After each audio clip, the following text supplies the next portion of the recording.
Muy buenas tardes. En este día 11 de enero del año 2026, desde la ciudad de Stockton, California, 2 de la tarde con 3 minutos, hora Pacífico, damos inicio. La predicación del Evangelio de nuestro Señor Jesucristo. Después de haber estado en nuestra congregación en Lodi, California, Iglesia Bíblica El Calvario, con nuestro amado pastor Rubén Sager. Y damos gracias al Señor por habernos puesto en el cuerpo de Cristo, ser miembros del cuerpo de Cristo, de su iglesia. Por eso, Señor, te damos las gracias en esta tarde, Señor, por esa grande bendición que tú nos das, Señor, de tener la grande salvación, de ser bautizados con tu Santo Espíritu, de ser añadidos a tu cuerpo, Señor, de tener vida eterna, de tener tu Santo Espíritu y tener la grande bendición de estar en tu presencia, Señor. Tú conoces nuestro pensamiento, nuestro corazón. Tú lo conoces todo. No hay nada oculto delante de tus ojos, Señor. Por eso te pido perdón. Suplico purificación, Señor, de todos nuestros pecados. Que la sangre poderosa del Cordero de Dios, que es poder para salvación, nos limpie y nos purifique en esta tarde. Y seguimos pidiendo, como siempre, Señor, un alma perdida, un alma, Señor, que ya esté cansado del peso del pecado. Que tu Santo Espíritu ilumine el entendimiento y haga una obra de salvación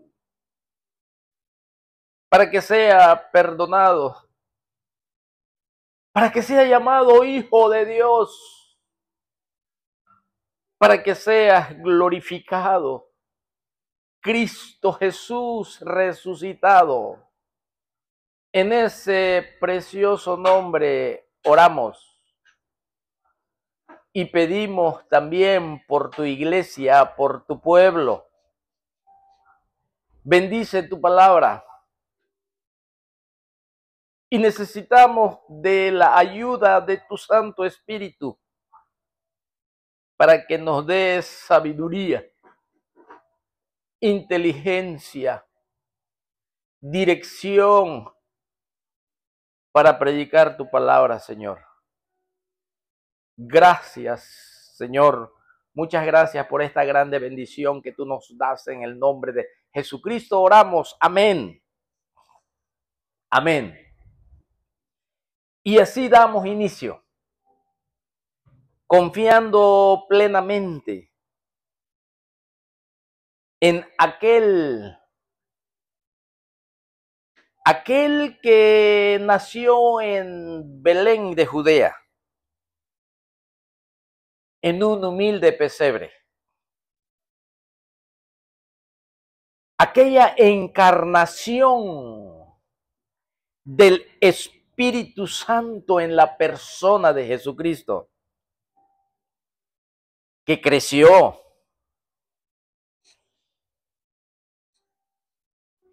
que fue aumentando en estatura y llegó a los 30 años de edad y comenzó la labor que el Padre le había encomendado. Sembró en el corazón de 12 discípulos que los llamó a tiempo completo a abandonarlo todo por causa de la obra de Dios Padre a través de Jesucristo. Estoy hablando de los apóstoles. Y asimismo, aparte de los 12, cierta ocasión mandó a más de 70 discípulos a predicar el evangelio del reino de Dios, a proclamar el arrepentimiento, a echar fuera demonios, a sanar las dolencias del pueblo y a predicar el evangelio glorioso del reino de Dios. Israel tenía o tiene promesas que aún tienen que cumplirse. Una de ellas es el pacto davídico, que lo recordó el ángel Gabriel a María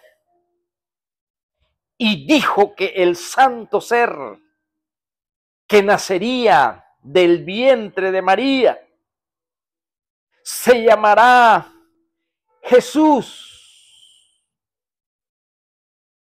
Y él se sentará en el trono de David, su padre, y reinará en la casa de Jacob, y su trono será eterno. Eso todavía no se ha cumplido. Eso se va a cumplir cuando nuestro Señor Jesucristo vuelva otra vez. Cuando el plan eterno de Dios Padre se haya desarrollado completamente hasta la venida gloriosa, la manifestación de nuestro Señor Jesucristo visible. Desde el libro de Génesis comenzamos a mirar el plan del Dios eterno. Cuando Israel entró a Egipto con casi 70 personas, el padre Jacob, llamado Israel, entró con todos sus hijos a Egipto. Y antes de morir, comenzamos a vislumbrar y a ver ese plan eterno de Dios Padre para establecer un reino universal sobre la tierra, en donde a través del pacto abrámico Dios Padre, el Redentor de Israel, ofrece una tierra por heredad, ofrece bendición. Y ese pacto abrámico apunta a ese reino, el reino milenial. Y cuando el padre Jacob, en el transcurso de la historia, con sus hijos, entraron a Egipto a causa de una gran hambre de 7 años. Y Jacob está a punto, o Israel, a punto, el anciano, de abandonar el mundo.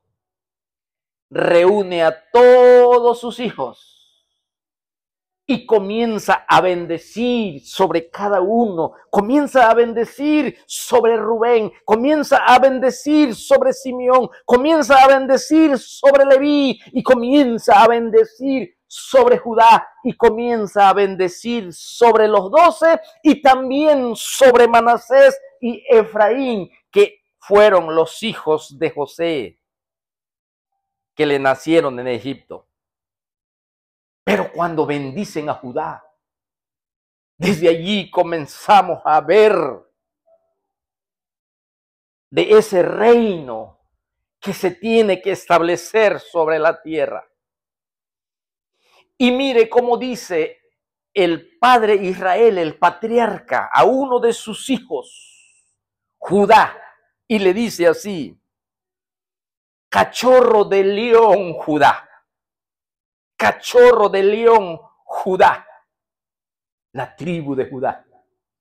¿Te das cuenta que desde allí ya vemos la sombra del león de la tribu de Judá, llamado nuestro Señor Jesucristo, que lo vamos a ver más adelante en el capítulo 5 de Apocalipsis? El león de la tribu de Judá que ha vencido, que es digno de desatar el rollo en Apocalipsis, que viene siendo el título de propiedad sobre la tierra para dar un justo juicio, castigo sobre todos aquellos que rechazaron su precioso y glorioso evangelio de la salvación. Desde aquí comenzamos ya a mirar ese precioso reino universal de Dios Padre, entregándole a su Hijo amado, nuestro Señor Jesucristo.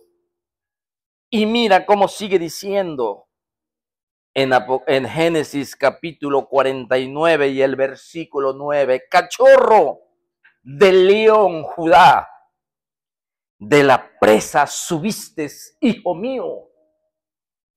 Se encorvó, se echó como león, así como león viejo.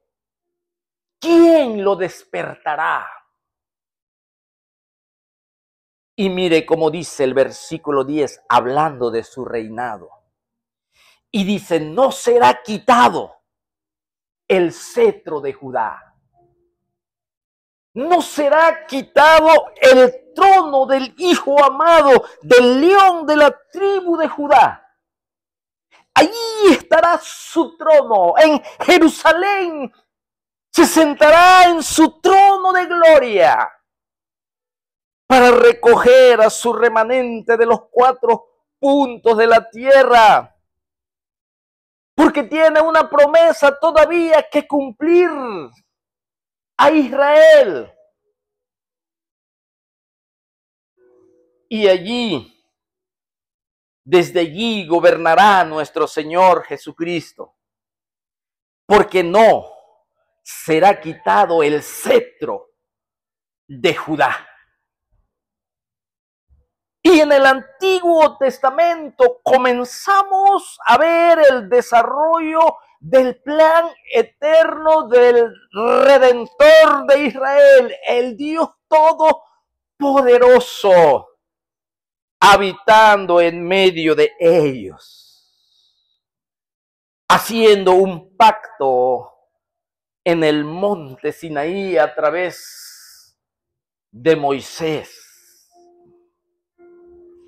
A lo largo del Antiguo Testamento, entre libro y libro, descubrimos la unidad de pensamiento apuntando a ese reino.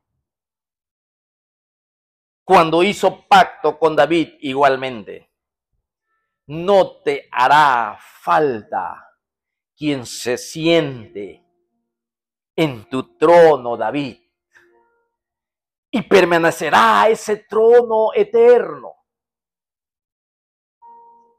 Así que se cumple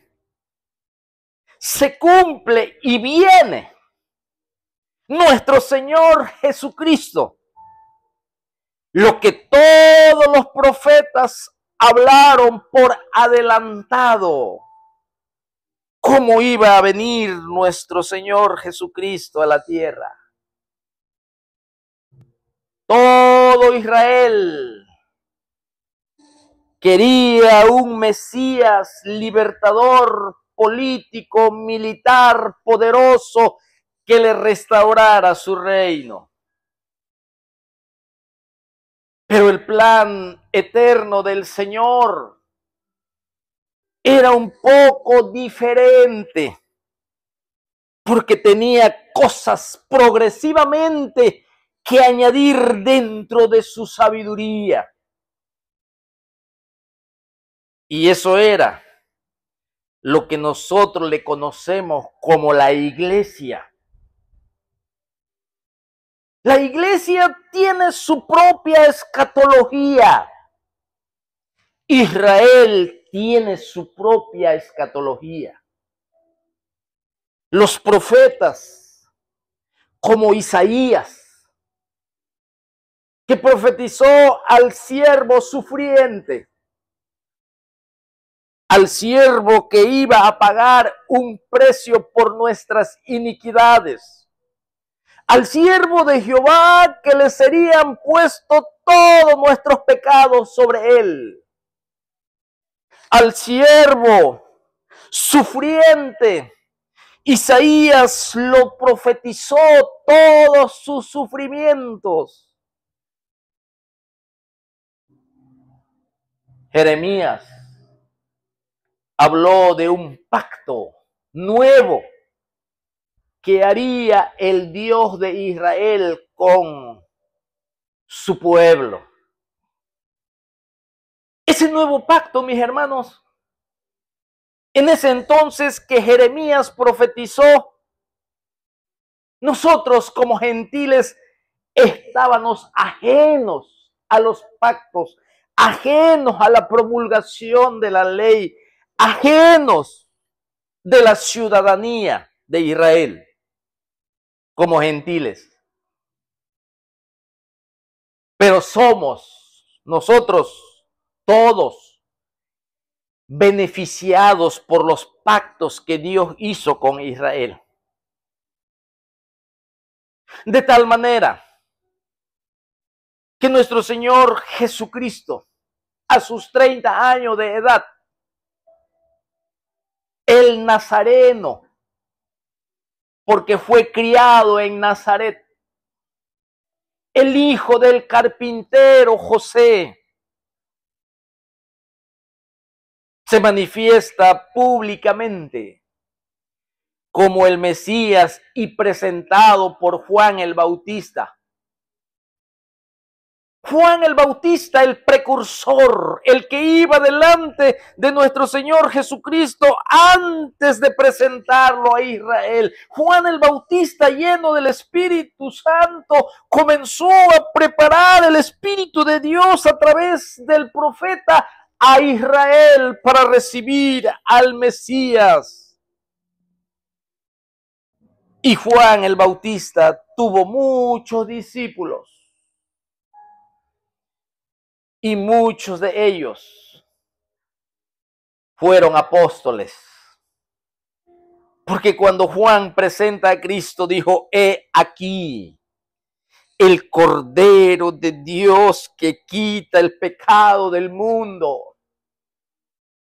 He aquí la provisión de lo alto para quitar de en medio el pecado, para quitar de en medio la muerte, para que el hombre pueda ser libre de la boca del infierno, de la condenación eterna.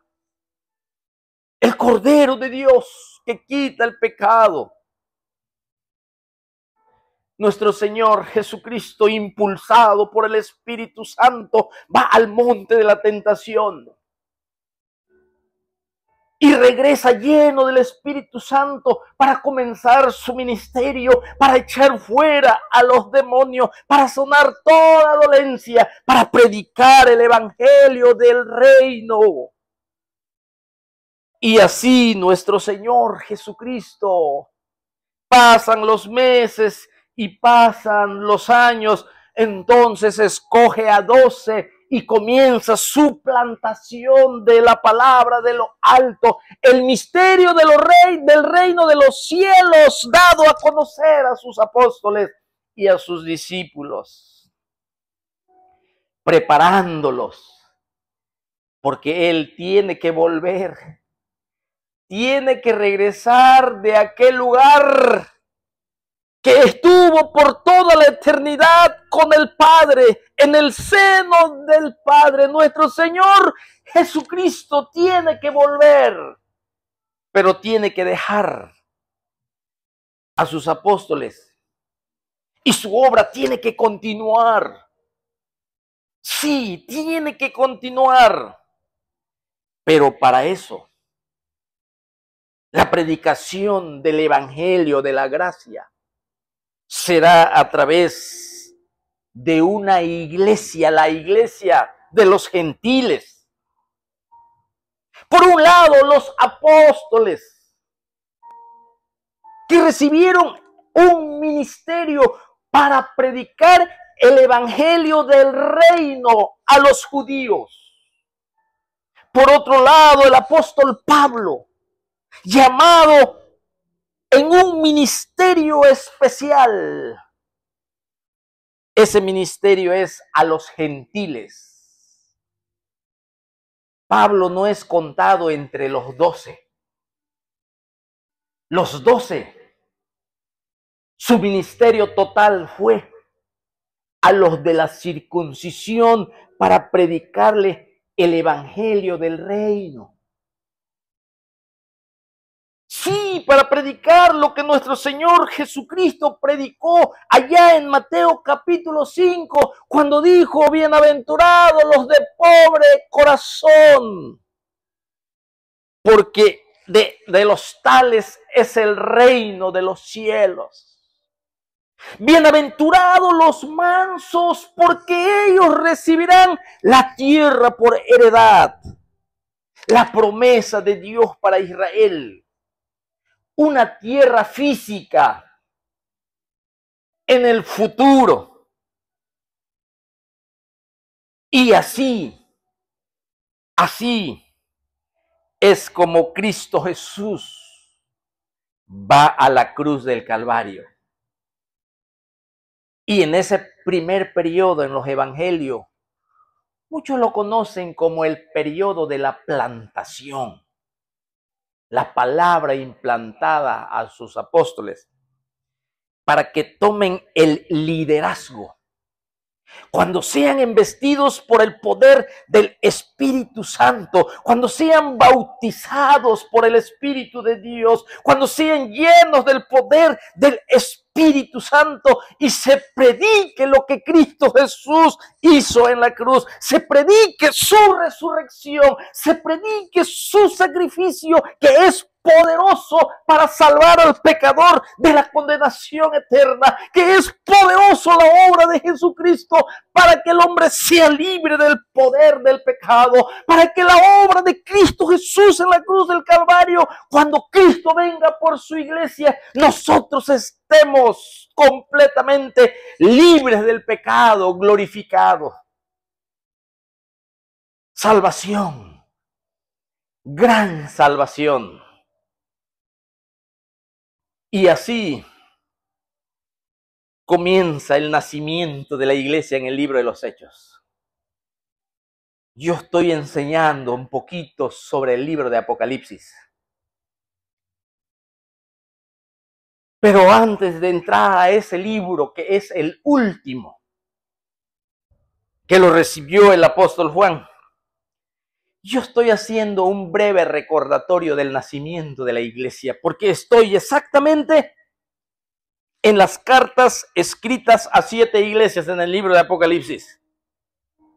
Pero por eso vengo desde atrás, para darte un entorno de la historia bíblica, de las realidades del inicio de la institución más grande, la institución más gloriosa que existe en la tierra, llamado iglesia, comprado con la sangre de Jesucristo, en donde hay habitación del Espíritu de Dios, una obra del cielo sobre esta corporación divina, la iglesia de Jesucristo, en la cual es la luz del mundo.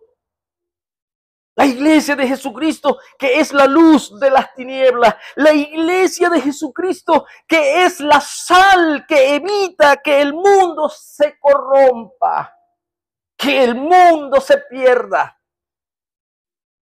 La iglesia de Jesucristo, que siempre ha sido asolada, que siempre ha sido perseguida. Allí podemos ver claramente cómo en los primeros capítulos del libro de los Hechos, en el capítulo 3, en el capítulo 4, persecución contra Pedro, persecución contra Juan.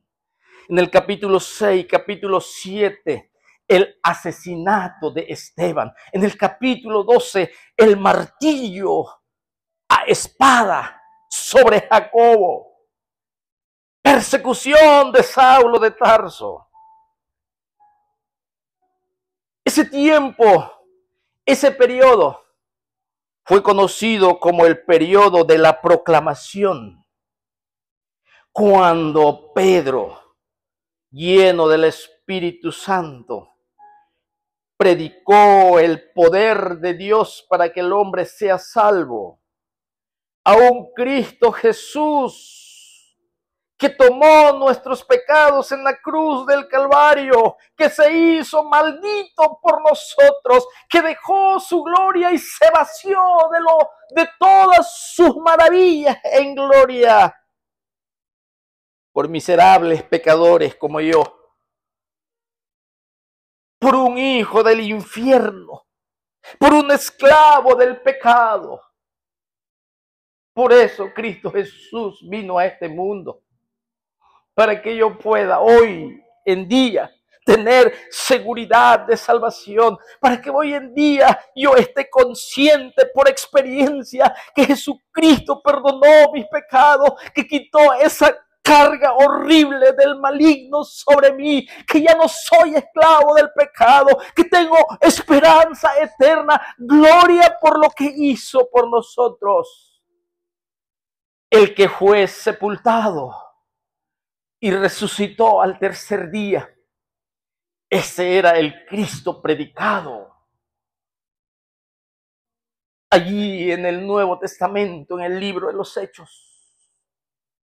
Esa es la gloria de la iglesia, Cristo Jesús crucificado, Cristo Jesús resucitado. Ese es el poder de la iglesia, el evangelio de Jesucristo. Esa es la luz que alumbra a todo hombre por su Espíritu Santo. Esa es nuestra esperanza, ese es nuestro ánimo, ese es nuestro primer amor, nuestro Señor Jesucristo, que dio su vida por nosotros. Eso es lo que predicaba en el tiempo de la proclamación, en el capítulo 3, capítulo 4, capítulo 5. Y en los siguientes capítulos entra y viene un tiempo, otro periodo, un periodo de persecución. De persecución. La iglesia perseguida. La iglesia asolada. La iglesia difamada. La iglesia calumniada, donde las tinieblas quería que la iglesia claudicara, que la iglesia se entristezca, que la iglesia muera su esperanza.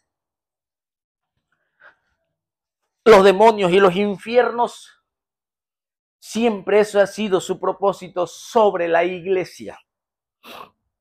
Por eso el mundo lo persigue.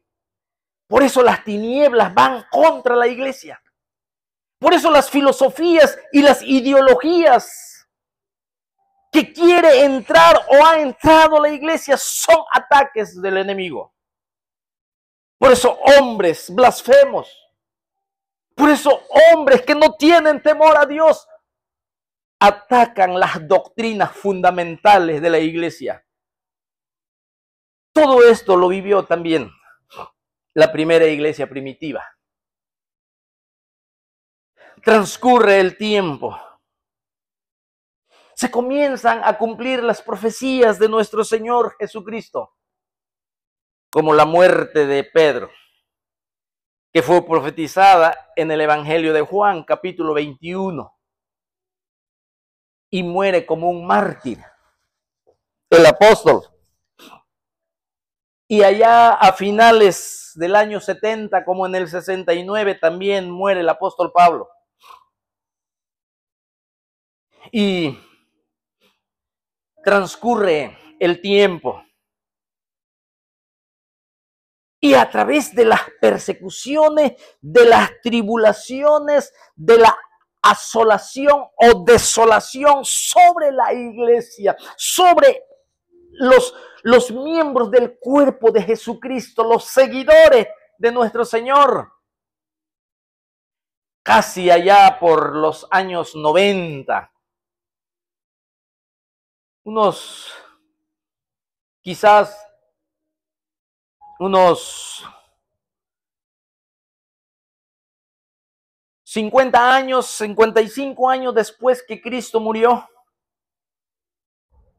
vemos al último apóstol, el apóstol Juan, ya anciano, y también con muchos discípulos que él instruyó. También hubo discípulos del apóstol Pedro. Y Juan, ya anciano, antes de morir de muerte natural, el Señor manifestó su gloria sobre la vida de él. Y hubo eventos extraordinarios de milagros impresionantes sobre aquel mundo entonces. Pero a causa de la persecución, el apóstol Juan tuvo que ser exiliado. Y dice así en Apocalipsis, el apóstol Juan, escuche cómo dice. Dice, yo Juan, escuche bien cómo cuando escribe, yo Juan, vuestro hermano y copartícipe, o sea, participante vuestro en tribulación, porque la iglesia en ese tiempo era perseguida. Las iglesias que existentes en ese entonces, recuerde que había muchas iglesias en toda la región de Asia, iglesias allá en Malta, en Chipre, por Antioquía, por Iconio, por Listra y del otro lado del mar Egeo, en Filipos, Tesalónica, Berea, Atenas, Corintios, toda esa área era que estaban las iglesias de nuestro Señor Jesucristo. Esa institución divina que alumbra a todo hombre por su Santo Espíritu y por proclamar la obra de Cristo en la cruz, la resurrección de Jesucristo. que traía y trae salvación a los hombres. En ese tiempo, Juan le escribe este Apocalipsis, dice: yo, Juan, vuestro hermano y copartícipe vuestro en la tribulación. Está hablando de una tribulación que estaba viviendo la iglesia en persecución por la parte política de Roma, por parte también de los judíos inconversos y por parte de la sociedad misma, que no conocían y que no eran hijos engendrados por el Dios eterno, por la predicación del evangelio. Enemigos de la luz.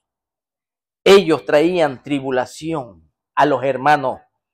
Por eso dice: yo, Juan, vuestro hermano y copartícipe vuestro en la tribulación, en el reino y en la paciencia de Jesucristo. Estaba en la isla llamada Patmos por causa de la palabra de Dios y el testimonio de Jesucristo. Yo estaba en el Espíritu en el día del Señor y oí detrás de mí una gran voz como de trompeta. Un propósito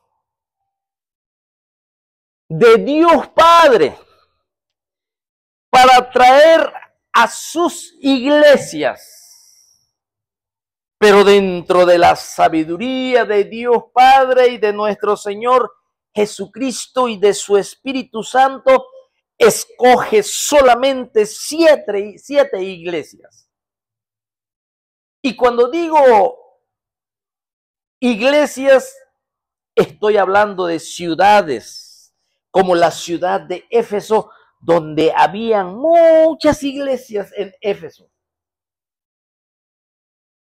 En Esmirna, una localidad enorme, una ciudad grande, comercial, donde habían muchos, pero muchas comunidades, y a ellos se les escribe. A Pérgamo, igualmente. A Tiatira, que es la que vamos a ver hoy. A Tiatira viene siendo la cuarta iglesia que se le escribe, que nuestro Señor Jesucristo le dice a Juan: escribe y envíala a las 7 iglesias en Asia. Envíele a la iglesia de Éfeso y escribe que yo ando en medio de ellos. Y escribe que los candeleros que son las iglesias, yo soy el que estoy cerca de ellos, yo soy el que conozco sus obras. Dile a Éfeso por qué ha dejado su primer amor. He visto que él trabaja arduamente, que tiene mucha paciencia, que tiene mucho conocimiento y discernimiento para identificar quiénes eran apóstoles y quiénes no eran, pero diles que tengo contra ellos que han dejado su primer amor y que si no se arrepienten, quitaré su candelero. Escribe a la iglesia de Esmirna y diles que yo soy el primero y yo soy el último. Diles que yo fui el que estuve muerto y vivió, porque ellos estaban siendo asesinados y martirizados. Dile que el que está en medio de ellos venció a la muerte. Dile que hay victoria en aquel que había puesto su vida por ellos, resucitó de los muertos. Escribe y que yo conozco sus obras y que delante de los ojos de los hombres eran pobres porque eran despojados de sus propiedades. Pero diles que delante de mis ojos son ricos. Escribe a la iglesia que está en Pérgamo y Cristo Jesús se presenta como aquel que de su boca sale una espada aguda de 2 filos. Ahora la iglesia de Tiatira, la que vamos a ver hoy. La iglesia de Tiatira, escribe al ángel de la iglesia en Tiatira: el Hijo de Dios, que tiene ojos como llama de fuego y pies semejante al bronce bruñido. Dice esto: yo conozco tus obras, yo conozco tu amor y conozco tu fe, yo conozco tu servicio y yo conozco tu paciencia, y que tus obras postreras son más que las primeras. Yo conozco todo eso, dice el Señor, pero tengo unas pocas cosas contra ti, que toleras a esa mujer Jezabel, que se dice profetiza, que enseña y seduzcan a mis siervos a fornicar y a comer cosas sacrificadas a los ídolos. Y le he dado tiempo para que se arrepienta, pero no quiere arrepentirse de su fornicación. Y sigue hablando nuestro Señor Jesucristo. Mis hermanos, nuestro Señor Jesucristo le enseña a Juan que lo que él va a escribir, Juan, tiene que enseñarle a la iglesia cómo se tiene que leer el pergamino, la revelación de Apocalipsis, que no estaban en capítulos como lo tenemos nosotros. Nosotros lo conocemos desde el capítulo 1 hasta el capítulo 22. En ese tiempo se escribía corrido. Y en pergamino. Pero ya en las traducciones se ha usado el nombre del libro para un mejor entendimiento de nosotros. Y el Señor Jesucristo, en su grande sabiduría, les dice en el versículo 19 del capítulo 1, escribe las cosas que has visto, que es el capítulo 1, en donde Juan escuchó una voz como trompeta que le habló. Y Juan voltea y mira 7 candeleros y mira a uno en medio semejante al Hijo del Hombre. Y le mira su vestimenta, le mira el rostro, le mira el pelo, le mira lo que sale de su boca, le mira los pies. El capítulo 1 escribe lo que has visto.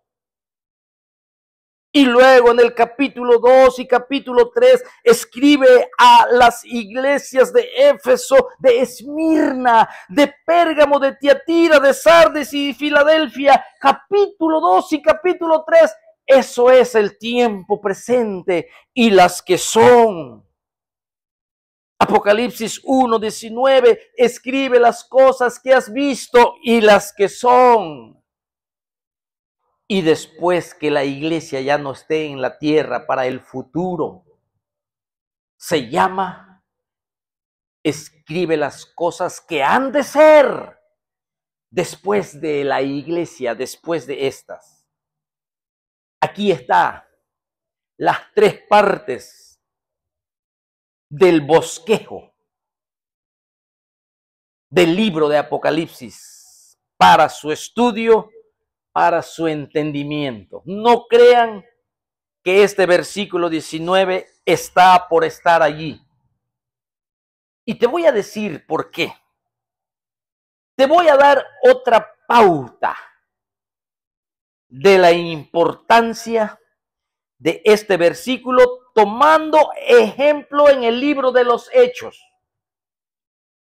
¿Cómo en el libro de los Hechos? Nuestro Señor Jesucristo dividió el libro de los Hechos en 4 partes, en un solo versículo. También lo puso. Cuando dijo nuestro Señor Jesucristo en Hechos capítulo 1 y el versículo 8, pero recibiréis poder cuando haya venido sobre vosotros el Espíritu Santo y me seréis testigos, número 1, en Jerusalén, me seréis testigos en toda Judea, me seréis testigos, número 3, en Samaria, y me seréis testigos hasta lo último de la tierra. Y así está redactado y la historia del libro de los Hechos en 4 partes hasta lo último de la tierra. Aquí hay otro ejemplo. Escribe las cosas que has visto, número 1, en 3 partes, y las que son. Todo lo que corresponde al tiempo de la iglesia. Todo lo que corresponde al tiempo de la gracia. En donde de ambos pueblos hizo uno. Judíos y gentiles. La iglesia. Pablo lo revela como un misterio, la iglesia que estuvo escondido en otros tiempos, en el Antiguo Testamento. No fue revelado en el Antiguo Testamento. Los judíos, los profetas no sabían nada sobre la iglesia porque era un misterio. Por eso les decía que Israel tiene su propia escatología que apunta al reino. Pero antes de entrar a ese reino hay que recibir al Cordero de Dios con un corazón humilde. Bienaventurados los pobres en espíritu, aquellos que conocen su condición espiritual, que estamos quebrados, que estamos corruptos, que no podemos ofrecer nada a causa del pecado a un Dios santo. Entonces, bienaventurados los pobres en espíritu, los que nos humillamos y reconocemos. Eso fue lo que predicó Jesucristo en Mateo capítulo 5. Bienaventurados los mansos, los que reciben el evangelio del Cordero de Dios, porque ellos recibirán la tierra por heredad, promesa para Israel. ¿Por qué? Hay 2 clases de apostolado. Uno para los de la circuncisión, que son los 12 apóstoles, que proclamaron el reino de Dios, el evangelio del reino de Dios. Y el apóstol Pablo a los gentiles, el evangelio de la gracia. Es la misma obra en la cruz para salvación. Uno apunta a las promesas de un reino terrenal. Y en cuanto a los gentiles, a una ciudadanía en los cielos. Sí, importante entender esto. Así que, cuando el profeta Daniel habla sobre el orden de los tiempos, cuando el profeta Daniel recibe la revelación de los diferentes reinos del mundo gentil desde Babilonia, cuando fueron llevados cautivos, cuando perdieron su soberanía y estuvieron sometidos a los gentiles. Dios le revela los reinos a Daniel. Por eso, en el capítulo 2, la estatua de Nabucodonosor nos habla de los imperios. En el orden de los tiempos, en el capítulo 7 de Daniel, Daniel ve a esos reinos como Dios lo ve, como bestias, las 4 bestias, el león con alas, el oso que se levantaba de un lado más que de otro, y aquel leopardo de 4 cabezas con 4 alas, y aquella bestia horrible, que sus dientes eran como de hierro y desmenuzaba todo. El capítulo 7. Y cuando vamos al capítulo 9, y a partir del versículo 24, le dice el Señor en esa revelación, mira cómo le dice aquí en Daniel capítulo 9, le dice 70 semanas, escuche bien, le dice en el 9:24, 70 semanas están determinadas sobre tu pueblo y sobre tu ciudad. Mis hermanos, aquí no sabemos nada ni de la nueva institución divina que vendría en el futuro, conocido como la iglesia. Todo esto estaba en secreto y escondido, misterio. Aquí, esta profecía es sobre tu pueblo y sobre tu santa ciudad. Y comienza a darle esa profecía, la profecía de las 70 semanas. Y son semanas de años. Cada semana equivale a 7 años. Y si son 70 semanas, son 490 años. Y se le da a Daniel desde cuándo se tiene que comenzar a contar estas semanas. Y le dice que desde que salga la orden de un rey.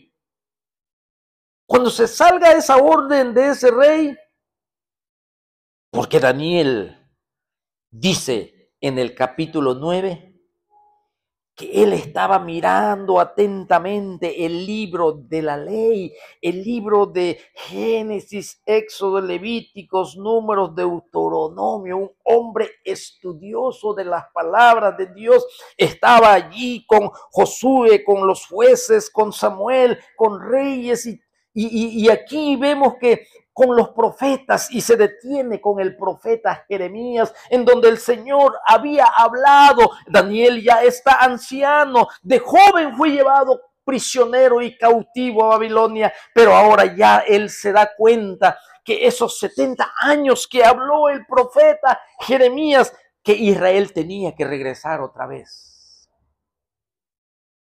Ahora hay que reconstruir la ciudad de Jerusalén. Y ahora hay que reconstruir el templo. No había nada, todo fue quemado. ¿Quién puede hacer una restauración? Sino solo el Dios de toda gloria, el Dios soberano, que para él no hay nada imposible. Había profetizado más de 200 años atrás que un rey persa llamado Ciro decretaría una orden para restaurar el templo y la ciudad. Ese es el Dios de la Biblia. Ese es el Dios de la iglesia. Ese es el que está la iglesia en las manos de este Dios. Un Dios todopoderoso, un Dios todo omnisciente, un Dios de toda sabiduría y de todo conocimiento. Un Dios que tiene el cuidado de su iglesia. Y aquí en este tiempo de tribulación, en el libro de Apocalipsis, la iglesia estaba perdiendo la esperanza, estaba perdiendo el ánimo, estaba perdiendo el aliento. Solo tristeza y dolor los embargaba. Por eso les envía palabras de vida. Por eso les envía el poder de Dios a través de sus promesas. Y el libro de Apocalipsis comienza a hablarle a la iglesia. En estas 7 iglesias, a la iglesia se le promete en que Cristo Jesús compartiría su reino a la iglesia para regir a las naciones. A Israel se le prometió a los 12 apóstoles que se sentarían en un trono para juzgar a las 12 tribus de Israel. Es por eso que nosotros no creemos en la teología del reemplazo. en que Israel ya fue desechada. No, todavía hay promesas que están pendientes y una de ellas, la más grande, la más gloriosa, donde se sentará el Hijo de Dios en la ciudad del gran rey, en Jerusalén. Mateo capítulo 25, se sentará en su trono de gloria para juzgar a las naciones. Y eso se va a cumplir en la parusía, en la segunda venida de nuestro Señor Jesucristo. Así que aquí, en este Apocalipsis capítulo 1 y versículo 19, nos enseña que cómo se tiene que estudiar este precioso libro de Apocalipsis en 3 partes. Escribe las cosas que has visto, la continuidad de donde quedó todo lo que está escrito en los evangelios. Ya Apocalipsis toma nuevamente la revelación de un Cristo Jesús ascendido con un ministerio de sumo sacerdote y ocupándose de su iglesia hasta que termine ese periodo de la iglesia. Tuvo un inicio en el libro de los Hechos y tendrá un fin el periodo de la iglesia. Así como tuvo un inicio el periodo cuando el hombre fue creado a imagen y semejanza de Dios en inocencia y sin pecado, ahí se inició el periodo de la inocencia y después tuvo su fin cuando el hombre pecó. El Dios eterno administró al hombre de una forma diferente, como lo administró ya después de que el pecado entró al mundo, donde el hombre era consciente de su pecado. Allí hubo otra administración, otra economía, la Biblia lo enseña. Ahí cambió todo. Y así a lo largo de las Escrituras, todo tiene un principio, los tiempos, las dispensaciones. Una teología muy atacada hoy en día, las dispensaciones. Y el arrebatamiento de la iglesia pretribulacional, ni se diga. Muy atacada. ¿Saben por qué? Porque le quieren quitar a la iglesia esperanza. Quieren apagar a la iglesia que viva una vida entristecida y de poco ánimo para servir, poco ánimo para santificar, poco ánimo para orar y para leer, poco ánimo para todo. Aquí vemos nosotros a esta iglesia, la iglesia de Tiatira. En este tiempo, mis hermanos, tenemos este capítulo 2 y el capítulo 3, donde nosotros tenemos que aprender a conocer y a practicar en qué y de qué debemos de ocuparnos también.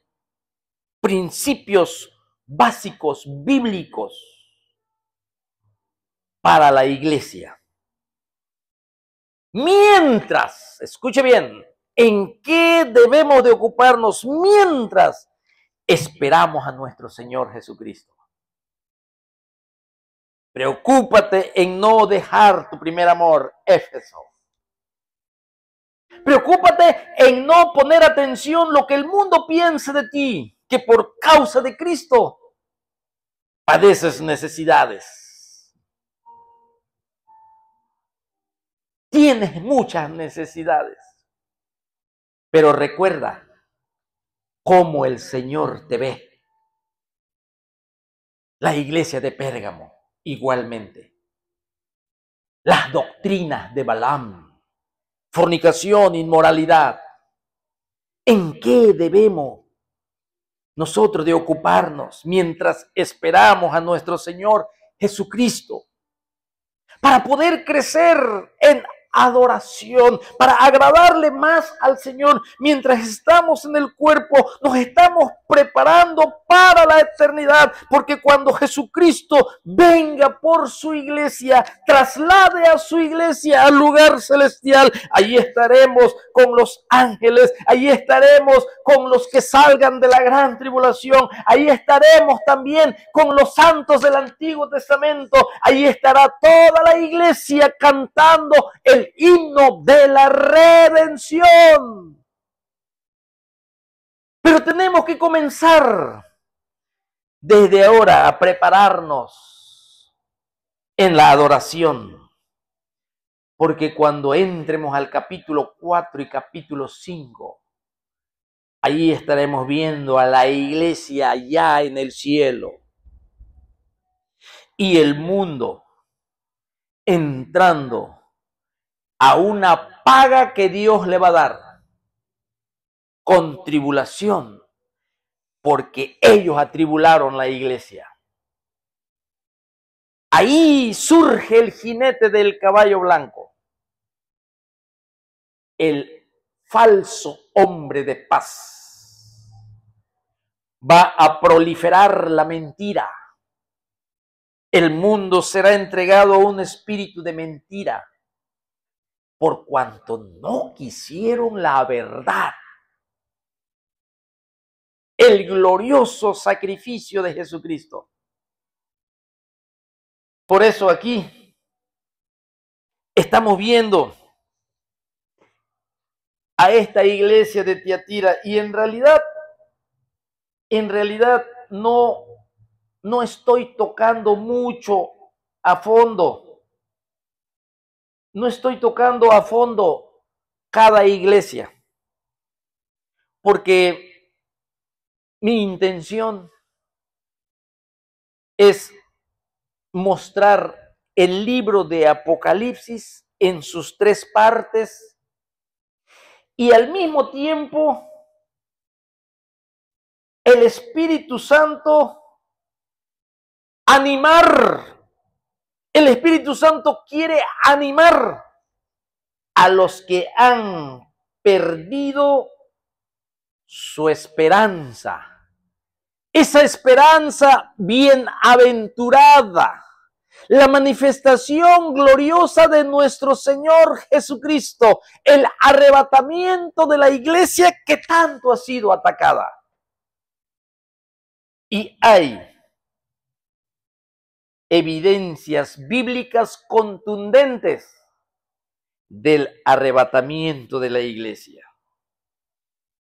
Aquí, hermanos, Tiatira es una de las 7 iglesias en donde Jesucristo se describe a esta iglesia como el Hijo de Dios, el que tiene ojos como llama de fuego.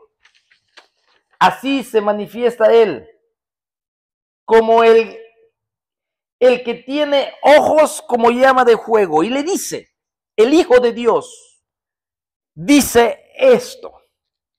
Apocalipsis capítulo 2 y el versículo 18. Escribe al ángel de la iglesia en Tiatira, el Hijo de Dios, el que tiene ojos como llama de fuego y pies semejante al bronce bruñido.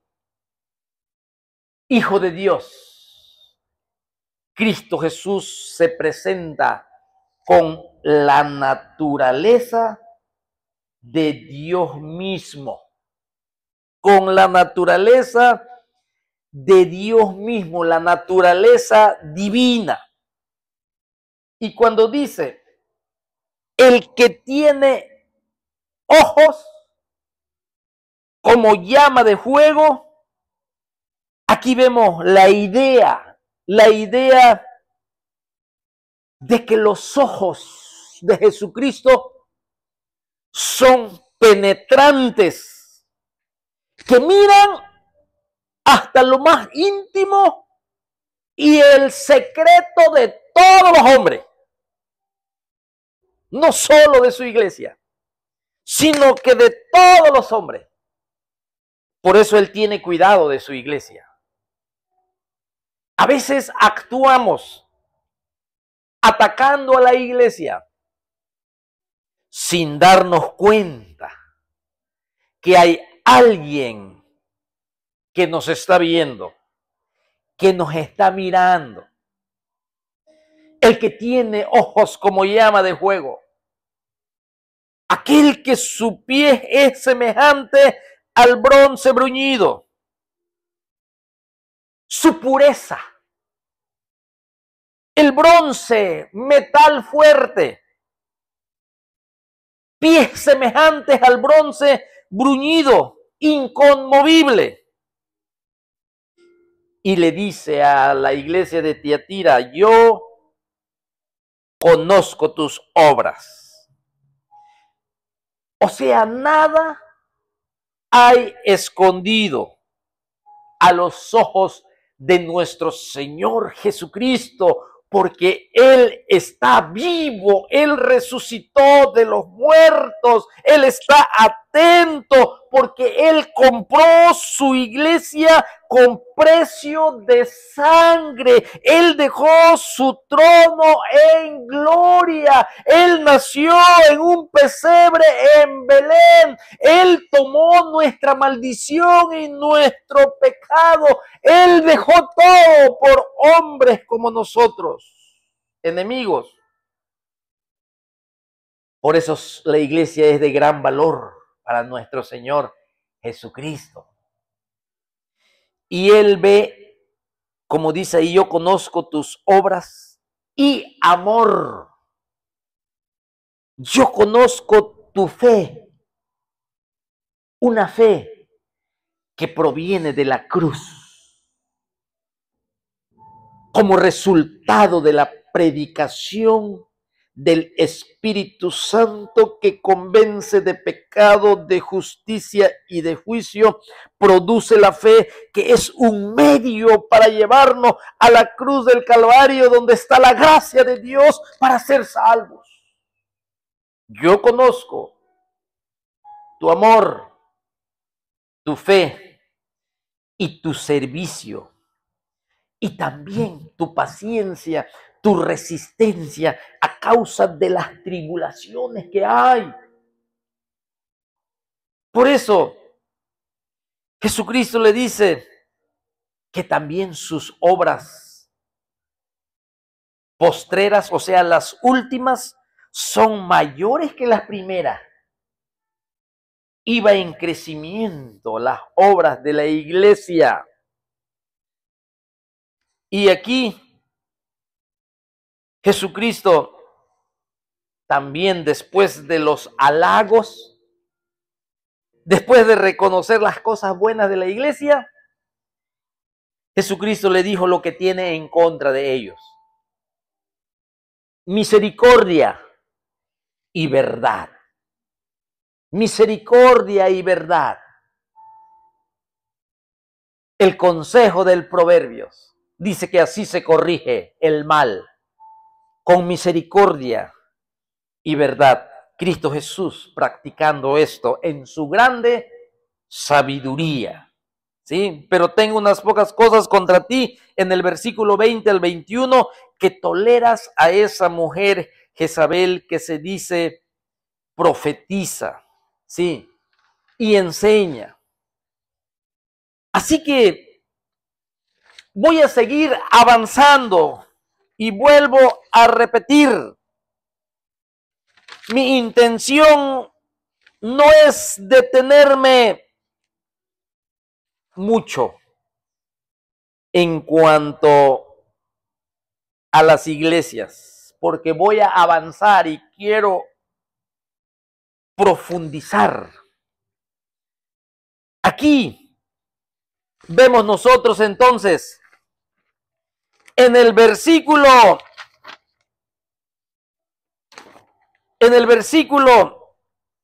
22 al 25. Vemos aquí en donde nuestro Señor Jesucristo dice así: el mensaje a Tiatira: he aquí yo la arrojo en cama y en gran tribulación a los que con ella adulteran, si no se arrepienten de la obra de ellas, y sus hijos heriré de muerte. Y todas las iglesias sabrán que yo soy el que escudriña la mente y el corazón, y os dará cada uno según vuestras obras. Pero a vosotros y a los demás que están en Tiatira, a cuantos no tienen esa doctrina y no han conocido lo que ellos llaman las profundidades de Satanás, yo os digo, no os impondré otra carga. Pero lo que tenéis, retenedlo hasta que yo venga. El que venciere y guardare mis obras hasta el fin, yo le daré autoridad sobre las naciones. Yo le daré autoridad sobre las naciones. Eso es lo que dije hace un momento atrás, en donde Jesucristo aquí le da esa promesa a la iglesia y le dice que la iglesia, como vencedor, esa fe que vence al mundo, ese nuevo nacimiento que no te permite practicar el pecado, esa santificación a través del Espíritu Santo que te guía a apartarte del pecado, que te guía a apartarte de la corriente del mundo. Ese cristiano, ese nacido de nuevo es el vencedor. La promesa es, ¿cuál? Dice allí: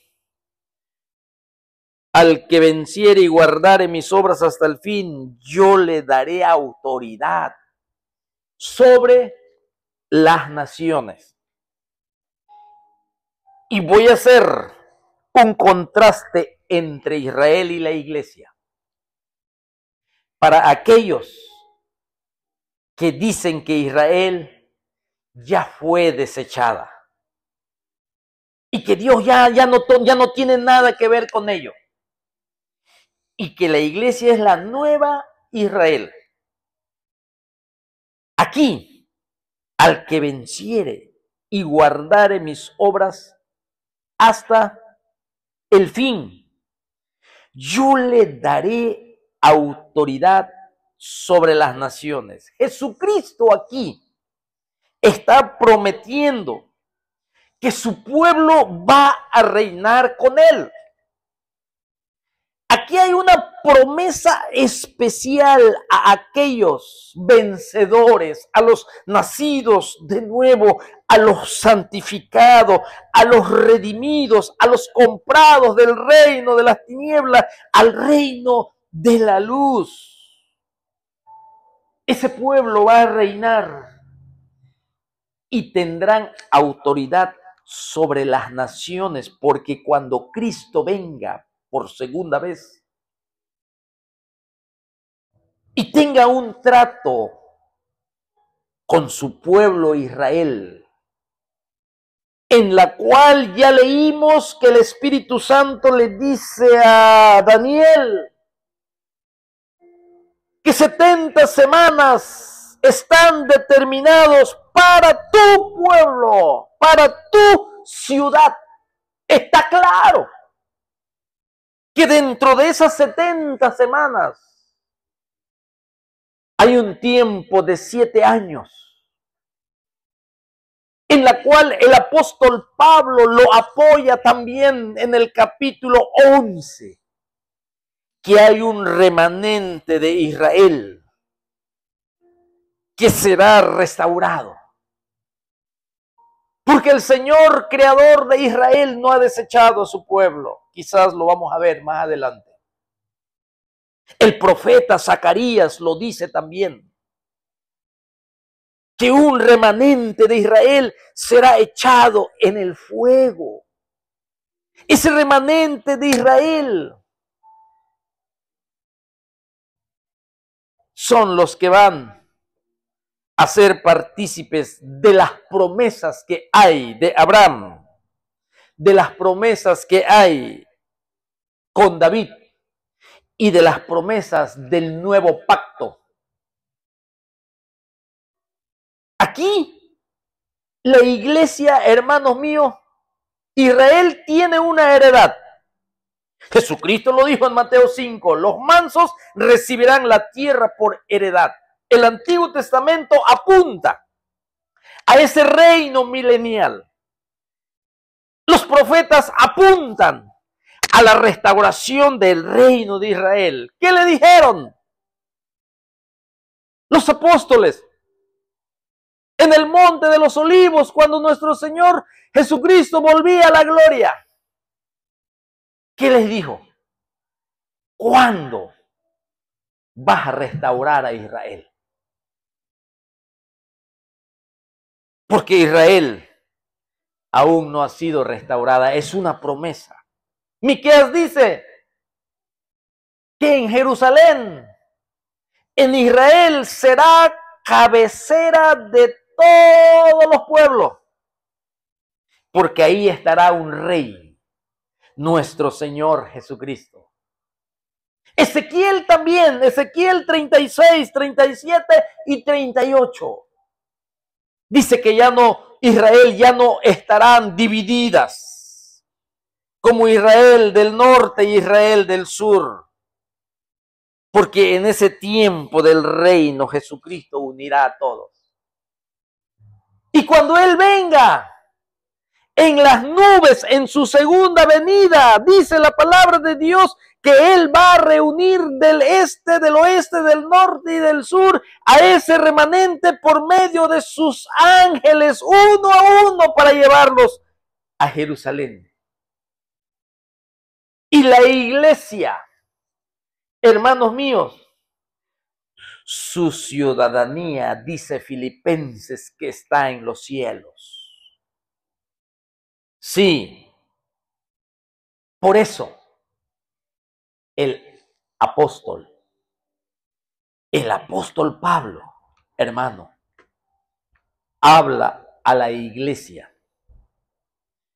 Pero antes